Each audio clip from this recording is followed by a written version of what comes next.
کے آتے ہیں, وہی بچہ گورنمنٹ سیکٹر کا بچہ ٹاٹ پہ پڑھنے والا, ٹھیک ہے, وہ سائنٹسٹ بھی بن رہا ہے, وہ ڈاکٹر بھی بن رہا ہے, وہ انجینئرس بھی بن رہا ہے. تو اس کی ریزن کیا ہے کہ ہمارے اندر صرف ایک کمپٹیشن ہے کہ میرا بچہ جو ہے وہ جائے گا پرائیویٹ انسٹیٹیوٹ میں.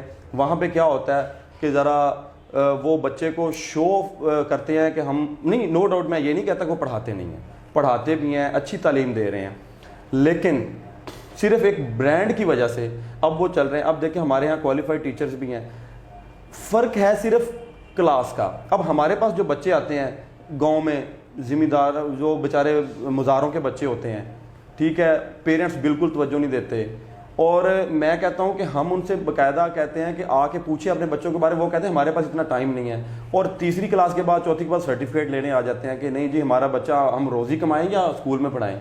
تو ان میں اکثر بچے, اب جہاں پہ میرا اسکول ہے وہاں پہ 3-4 بچے بیچارے ذہنی معذور ہیں, ٹھیک ہے, اب ہم ان سے کیا توقع کر سکتے ہیں, وہ بیچارے ہم ان کو پڑھا جتنا ہی پڑھا لیں وہ بالکل اس کی آؤٹ پٹ نہیں دیتے.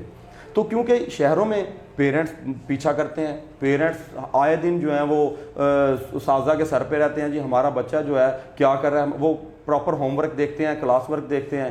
تو جب تک پیرنٹس گھر میں توجہ نہیں دیں گے تو سرکاری اسکولوں کے جو ہے وہ گاؤں میں رہنے والے لوگ ہوتے ہیں یا جو بھی ہے, تو وہ پیرنٹس بالکل توجہ نہیں دیتے, ان کو ایون پتہ نہیں ہوتا ہمارا بچہ کس کلاس میں پڑھ رہا ہے.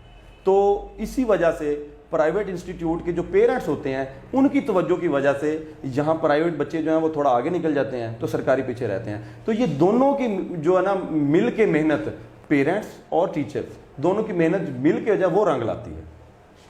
جی بالکل صحیح آپ نے کہا کہ دونوں کی جو محنت ہے وہ رنگ لاتی ہے. یہ ہم پروگرام کے اینڈ کی طرف جاتے ہیں, لیکن سب سے اہم جو میرا ابھی اس آج کے نشست کا جو کویشچن ہے وہ یہ ہے کہ جیسا کہ آپ کو بھی معلوم ہے, سب کو معلوم ہے کہ آج کل انٹرنیٹ کا دور ہے, میڈیا کا دور ہے, موبائل کا دور ہے. تو سوشل میڈیا جو ہے نا وہ جہاں پہ اس کے مختلف اس کے فوائد ہیں وہاں پہ اس کے نقصان بھی ہے. تو ہماری جو نئی نسل ہے سوشل میڈیا اس پہ کیسے اثر انداز ہو رہا ہے, اس کی تھوڑی سی مجھے وضاحت کر دیں. کیونکہ جی خلیل بھائی, یہ تو میں بار بار کہتا ہوں کہ سوشل میڈیا ہمیں دیمک کی طرح چاٹ رہا ہے. ہم بعض پیرنٹس کو میں نے دیکھا بڑے فخر سے کہتے ہیں کہ میرا بیٹا اینڈرائڈ موبائل چلا رہا ہے. اب اینڈرائڈ موبائل اس کو کھا رہا ہے. میں کہتا ہوں کہ اب اس کے اندر اتنی انٹرسٹ اور جو ہے نا فحاشی مواد بھر دیا گیا ہے. اب آپ کا بچہ ٹین ایجر ہے, ٹھیک ہے, ٹین میں کیا وہ اسلامی تعلیمات دیکھے گا یا وہاں پہ وہ فحاشی مواد دیکھے گا, فحش مواد جو ہے وہ دیکھے گا. اب بچے کے ہاتھ میں سیل آ گیا, 4G نیٹ ہے, ٹھیک ہے, بچے نے ایک کلک کیا, بچے کی پسند کا مواد سامنے آ گیا. بچہ ٹین ایجر میں اس کے اندر جو ہمیں پتہ ہے کہ اس کے مائنڈ میں کیا سوار ہوتا ہے, تو وہاں پہ بچے نے ہمیشہ ہی صرف فحش مواد دیکھنا ہے اور اپنی پسند کی گیمز کھیلنی ہے. اور ایسی انٹرسٹنگ گیمز آئی ہوئی ہیں کہ ان کی جو ہے وہ ایک ختم, جیسے PUBG کی چلی ہوئی تھی, اس نے نوجوان نسل کا بیڑا غرق کر دیا ہے. کتنے لوگوں نے خودکشیاں کی ہیں PUBG کو دیکھ کے, ویپن یوز کیے ہیں. بچہ جو ہے جو دیکھے گا وہی عمل کرے گا, ٹھیک ہے, اور اس نے ہمارے ملک کو برباد کر دیا. میں خدارہ پیرنٹس کو کہتا ہوں کہ یونیورسٹی لیول سے کم اپنے بچے کو سیل فون مت دیں. اگر دینا ہے, اس کا شوق پورا کرنا ہے, تو جتنی دیر دیکھنا ہے اس کے پاس بیٹھیں, اس کو دیکھیں کہ وہ کیا دیکھ رہا ہے, کیا وہ ایسا مواد تو نہیں دیکھ رہا جو اس کو کیریئر کو برباد کر کے رکھ دے گا, ٹھیک ہے. دوسرے نمبر پہ آپ ان کو چھوٹے بچوں کو بائکس دے رہے ہیں کہ یہ جی میرا بیٹا ابھی 8 سال کا بائک چلا رہا ہے. وہ بائک نہیں چلا رہا, آپ اس کو موت کے منہ میں دھکیل رہے ہیں, ٹھیک ہے. اور دوسرے نمبر پہ آپ بچوں کو کسی شاپس پہ بھیجتے ہیں, اور آج کل آپ دیکھ رہے ہیں کہ بچوں کے ساتھ یہ جو زیادتی کیسز ہیں بہت زیادہ آ گئے ہیں, المیہ ہمارے ملک میں. تو وہ ان درندوں نے نہیں چھوڑنا.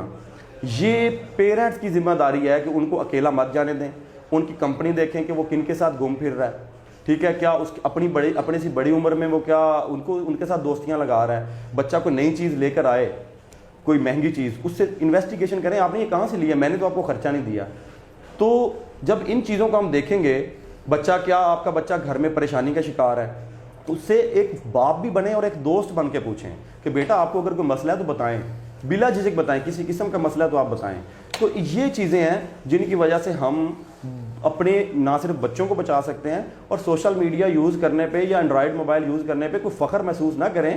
ہاں اس وقت فخر محسوس کریں جب آپ کا بچہ کچھ بن جائے, تو اس سے پہلے کہ وہ اپنا کیریئر برباد کر لے آپ اپنے بچوں کو ان چیزوں سے دور رکھیں، خدارہ دور رکھیں. اور ہمارے یہاں 25 لاکھ بچہ جو ہے وہ اسکولوں سے باہر ہے، اور ہمارے کیا کرتے ہیں کہ میٹرک ایف اے پہ آ کے بچہ تعلیم کو خیر بات کہہ دیتا ہے.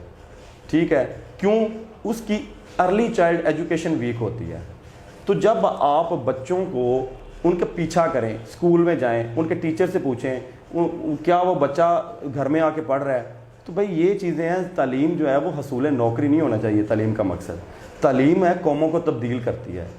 تو میرا یہ پوری قوم کو پیغام ہے کہ جب تک تعلیم، ہمارا تعلیمی معیار بلند نہیں ہوگا تو ہم اخلاقیات سے بھی دور رہیں گے، لٹریچر سے دور رہیں گے، ادب سے دور رہیں گے. اور یہ چیزیں ہیں جو ہمارے ہاں ایک اچھا انسان بننا بہت ضروری ہے. ایک اچھا آفیسر بننے سے بہتر ہے پہلے اچھا انسان بننا. اخلاقیات ہوں گی تو وہ قومیں آٹومیٹک ترقی کریں گی، اور انشاءاللہ یہ ملک پڑھے گا پاکستان تو آگے بڑھے گا پاکستان. جی بالکل، پڑھے گا پاکستان تو آگے بڑھے گا پاکستان. ہمارا آج کا موضوع تعلیم کا تھا، اور پروگرام جو ہے نا وہ ابھی اپنے اختتام کی طرف جاتا ہے. تو طیب ساحل بھائی، تھینک یو ویری مچ کہ آپ نے ٹائم دیا. تو اسی کے ساتھ آپ کا میزبان خلیل احمد، بہت شکریہ فورٹ پریس کلب کا جی، اور جنہوں نے ایک اچھے اہم موضوع پہ، میں کافی عرصے سے بولنا چاہ رہا تھا لیکن ان کا ایک دفعہ پھر شکریہ ادا کرتا ہوں کہ جو ہے اس سے ہو سکتا ہے ہمارے منہ سے کوئی ایسی بات نکلے جو ہماری نئی نسل اور ہمارے پیرنٹس کے لیے کارآمد ہو. شکریہ. شکریہ جی.